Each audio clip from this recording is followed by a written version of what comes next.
My name is Arroe. I am a daily writer. I am a silent wolf. I stand on the sidelines and I do nothing but watch. I listen, I study, and then I activate. I call it the Daily Mess, a chronological walk through an everyday world. Yes, it's still my morning writing. As a receiver of thoughts and ideas, we as people tend to throw it to the side and deal with it later. When a subject arrives inside of me, I know it's time to dig in. It's still keeping a daily journal. By doing the research, the picture becomes clearer. This is the Daily Mess. Observation number 7. It's a wordy word day. We're going to be playing with words from every direction.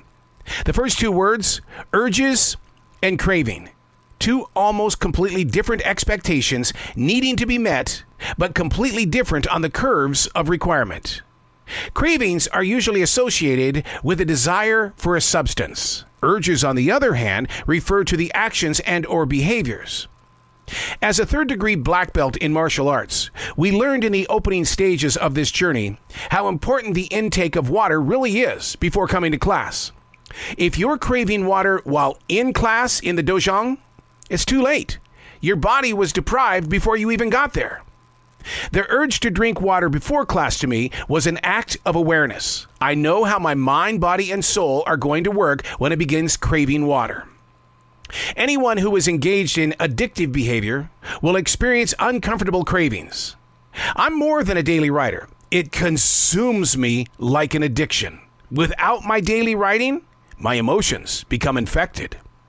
Drug and alcohol abuse affects everyone at any time, any age, when you least expect it. It doesn't matter who you are and what's going on in your private life. Addiction can hit you at any time. Are your unanswered urges leading toward an addiction and or constant craving? Know what triggers you.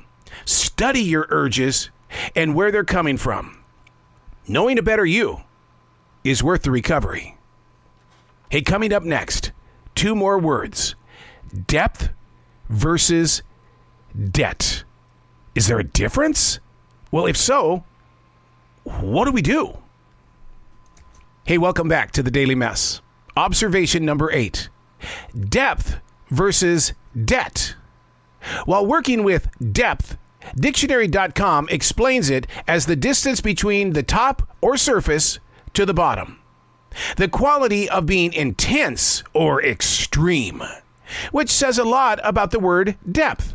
How far are you willing to step inside the core of your persona and or personality? What if it's intense or extreme? I would say that's the difference between my 25-year-old self versus who I am at 62. Intense and extreme are a serious amount of wasted energy that you're not going to get back. Which leads us straight to debt. Emotionally speaking, how much are you spending on your mental recovery?